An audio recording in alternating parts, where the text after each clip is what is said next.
सुन्तला कति हो सुन्तला हाम्रोमा यस्तो दामी दामी छ कति ठुल्ठुला हो के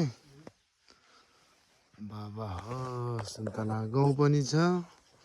सुन्तला छ ल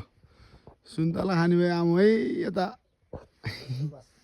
सल्यान सेलबासतिर यस्तो राम्रो घर बनाएर छोडेछन् मान्छेहरू हामी त फेरिमा उफ दाजु हुनुहुन्छ उता ओके हो बाबा कस्तो गुलियो हो के फलान यस्तै फला उता पारी त झन् डाँडै रहेछ तलतिर रहेछ बाबा ल यहाँ आउनुको मेन कारण भनेको सुन्तला हो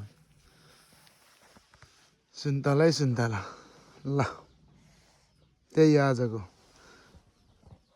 आज सुन्तला खाएर